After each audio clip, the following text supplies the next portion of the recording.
Assalamu alaikum dear students. Students, lastly we have seen the few properties of our D and F block element. Today we are going to start with magnetic properties. So dear students, magnetic property, first of all let me tell you, the magnetic property is thoroughly going to depend on the number of electrons. Okay, so when we are going to have the distribution of the electrons, we need to check out whether they are singly paired or they are in the pair of the opposite ions. Okay, so let us begin. Paramagnetic. Paramagnetic nature is due to the presence of the unpaired electron in the d orbitals. Okay, so we know that lastly the orbitals are filled in the d cell, right? We are having nd, that is n minus 1d and ns. So generally we are going to talk about the electrons which are present in the d orbital. Herein we say that if those are unpaired, it means that how many total electrons can be there in d orbital?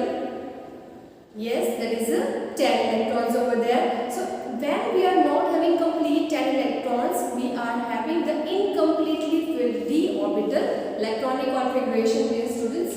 Paramagnetic character increases with the increase in the number of the unpaired electrons and highest from manganese among the 3d series. It seems we have to just check out that how many number of the unpaired electrons are there. More the number of unpaired electron, more the magnetic property. Diamagnetic substances are repelled by the applied magnetic field and have no unpaired electrons. So we can say that the electrons which are completely paired, okay, which are in the opposite sign. One is in the positive direction and another is in the negative direction. It means that they are cancelling the effect of each other. In such cases, we can call them as a diamagnetic substances. In ferromagnetism, permanent magnetic character is acquired by the substance, for example, Fe. So we can say that there are certain substances which are having the permanent magnetic power. For example, we say that the Fe is having the more magnetic power. If you bring the magnet near it, it is going to highly stuck with that. Reason behind it, that is the number of the unpaired electrons. So Fe is having a permanent magnetic character. Magnetic moment is given by, just a magnetic moment. How to find out the magnetic moment? This could be the 1 marks question or it could be there in the numericals. So let me tell you, from this chapter there are no more numericals, but you may ask in the 1 marks objective questions to find out the magnetic moment. Okay, so magnetic moment is given by mu is equal to under root n in bracket n plus 2. What is Bm? Bohr's magneton. That is a unit, dear students. Bohr's magneton. N in bracket n plus 2. Now what is n? What is n? They will directly give you the matter and you have to find out its magnetic movement. So what you need to know basically about the matter? You need to know the atomic number. When you know the atomic number, then only you will be able to write down the electronic configuration. Dear student, electronic configuration will give you the number of unpaired electron. And what is n? N is a number of unpaired electron. I am just giving you a simple example. Suppose there are 2 electrons which are unpaired. So what you need to do? You have to substitute at the place of n 2. So 2 in bracket 2 plus 2. What is 2 plus 2? 4. Okay. 4 2s are 8. Now under root of 8, whatever the value you are getting, that much Bohr's magneton is your magnetic movement. So this is particular how to solve out your magnetic movement. Dear students, do not forget to write down the unit. Unit is very important. Without unit, your marks will be deducted. They may cut 0.5 marks for the unit. So do not forget to write down. Where n is the number of the unpaired electrons and Bm is a Bohr's magneton, unit of magnetic movement. So this is the property we are studying about the D block elements. Let us see further.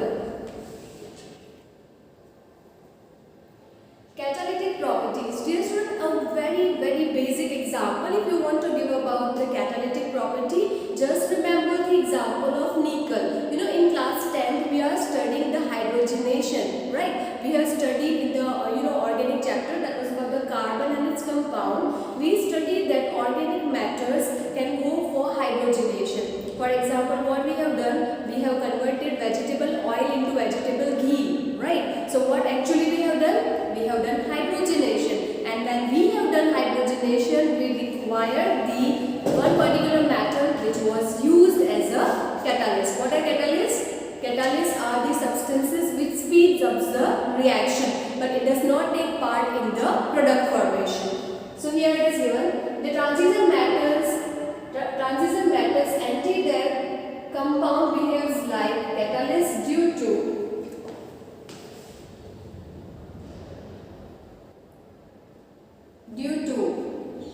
the presence of partially filled d orbital resulting in the variable oxidation states.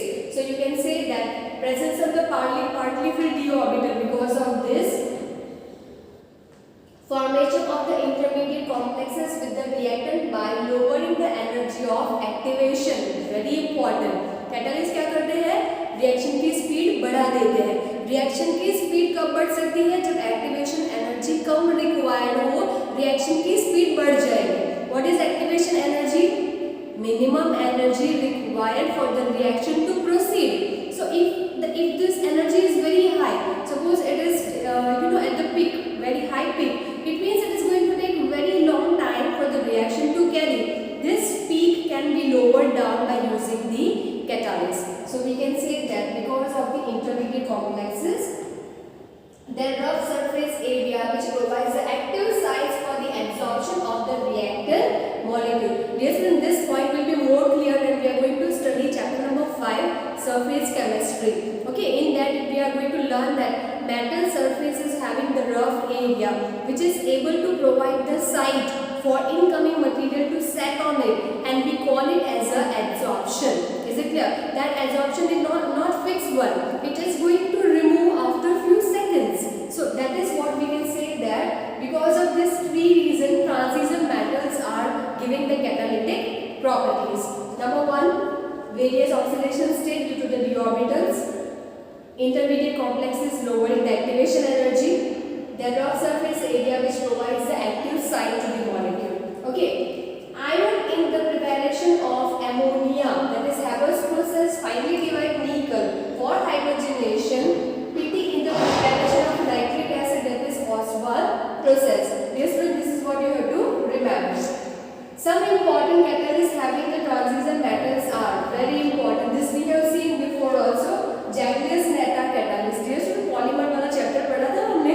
So in polymer के chapter we have used the Jaglius-Natta catalyst for the polymerization. So that is your titanium tetrachloride plus trimethyl aluminium. Is it clear? So this is your Jaglius-Natta catalyst, and we are having Ti, titanium over here as one of our metal. Lennard's catalyst PD/BaSO4. So PD is a metal, palladium. Palladium we are using it over here as a catalyst.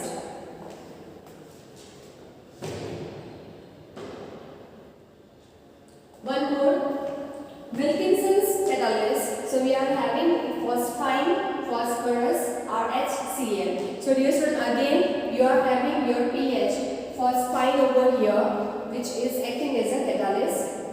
Adams catalyst, that is PTO. Okay, that is your platinum oxide. So again platinum is a catalyst over here. Brown's catalyst, or you can say P2 catalyst, nickel boride. So the nickel is your metal. So this was all about the catalyst. You can just remember this particular. Any example would be helpful in the exam. Formation of alloys. Dear student, very important thing. D-block elements have a strong tendency to form the alloys because their atomic size varies. Atomic size similar, and in the catalyst lattice, one metal can be readily replaced by the another. Alloy are so formed having the high melting point. The metal, that is MO, molybdenum, then the W, Cr, nickel and vanadium are used for the production of the stainless steel. So dear student, it is also used for making the alloy. What are alloys? Combination of metal plus metal, or else combination of non-metal. So when those are combined together, we are able to form the alloys. Amalgam is an alloy formed by mercury with other metals. Iron and platinum do not form any alloy with mercury. So you have to remember this: iron plus mercury is not possible. Platinum plus mercury is not possible. Sodium amalgam. Sodium is able to combine with mercury and form the amalgam. Okay, sodium amalgam, zinc amalgam, those amalgams are possible. Means zinc and your mercury can bind together and forms the alloy. List of the alloys.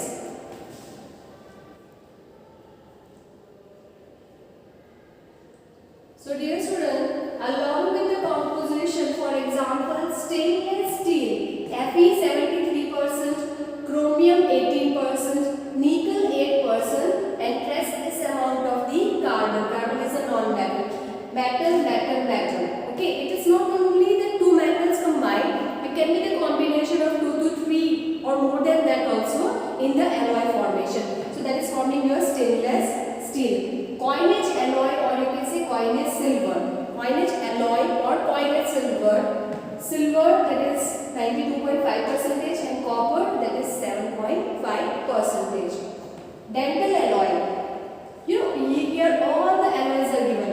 Brass, bronze, gunmetal, metal, German silver, duralumin, mismetal. Okay, so dear students, this is what you have to go throughout. These are all the composition of the alloys and what are their uses. This is also given. So this is something important for you.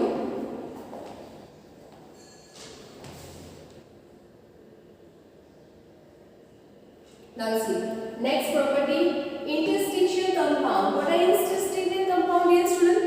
When you have in the metal structure, when you are having the vacancies, when you are having the space, you know, there can be the incoming particle can sit on that interstitial site. Okay, and this could be labeled as an interstitial compound. The vacant space present in the catalyst crystal lattice is known as a interstitial site or void space. The non-metal atoms, for example hydrogen, nitrogen, carbon, etc., due to their small size, when occupied in such place, the resulting compound is known as interstitial compound. Such compounds are hard and rigid. For example, cast iron and steel. So dear student, आपका जो metal है उसमें particles जो आपके metals के arrange है उसमें जो स्पेस है voids, we call it as a voids, we call it as an interstitial site. Okay, in that suppose hydrogen is fitted, suppose carbon is fitted, suppose nitrogen is fitted, then we call such a kind of the compound as an interstitial compound. Non-stoichiometric compound, very important. The compounds do not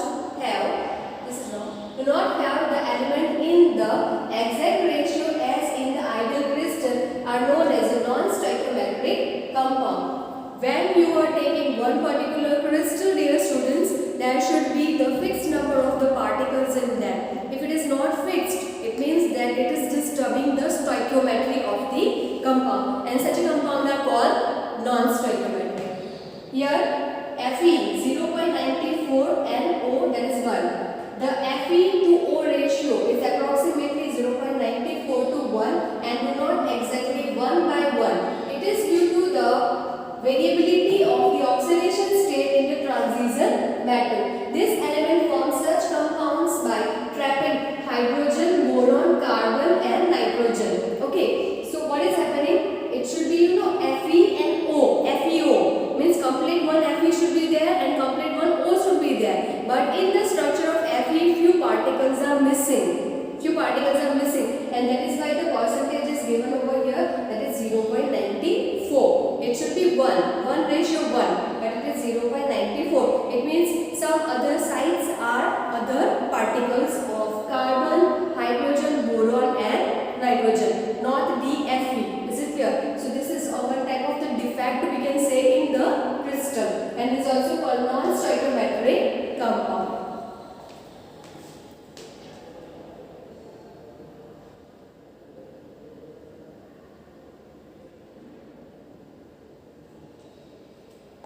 Spinel.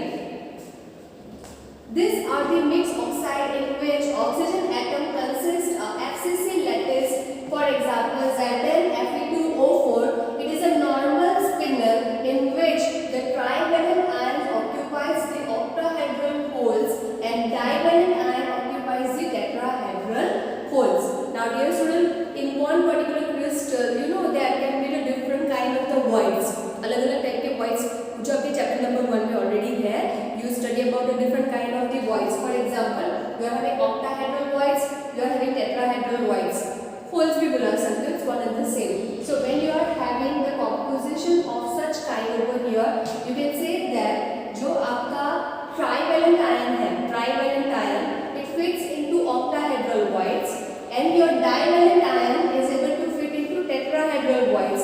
Such a kind of the composition is known as spinel. Okay, so this is a type of the compound formation over here. In inverse spinel, the trivalent ion is occupied by tetrahedral voids and divalent ion is occupied by octahedral voids. For example, Fe, Fe2O4 or Fe3O4. So dear student, opposite of that, the condition which we have seen over here, that trivalent in octahedral. So now it is opposite, trivalent in tetrahedral. So when opposite is going on, it is called inverse spinel. Some important reagents having transition matter. We are using number of reagents and we should know that what are the metal composition present over there. So let us see one by one.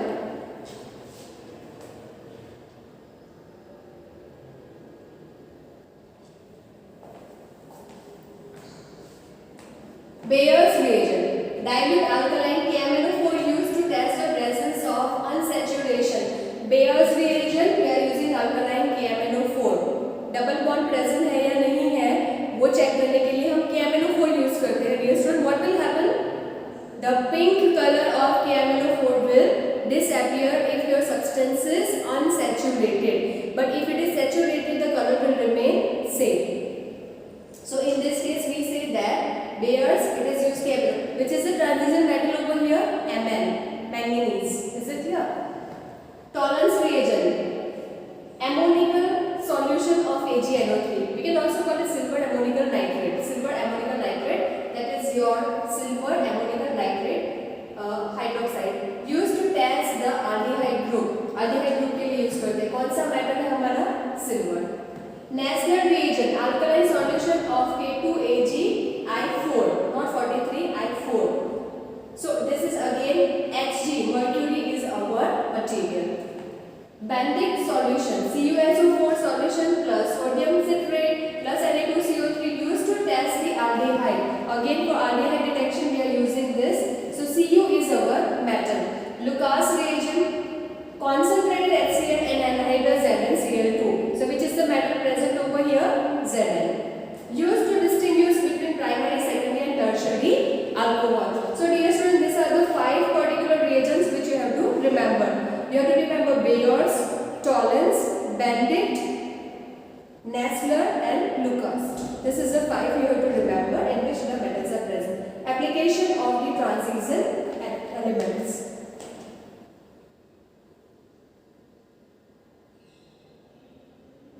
If we talk about the application, dear students, application of titanium oxide, dioxide and BaSO4 is called the Titanox, and mixture of ZnS and BaSO4 is called lithophane. So dear students, this is the type of the reagent used over there. We will just get the words of this particular, that what is the Titanox and lithophane. Okay. TiCl2 and TiO2 are used in smoke screens.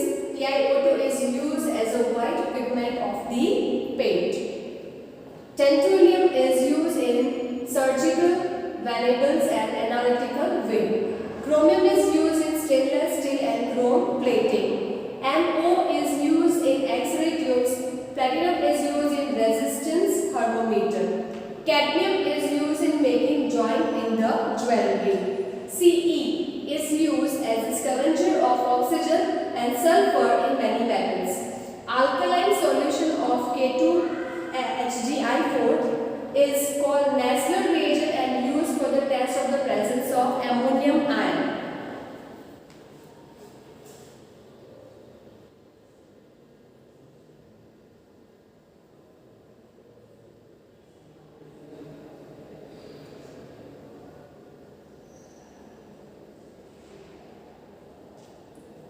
Now dear students, from your this particular topic, that is your potassium dichromate, let me tell you the important thing is the reactions.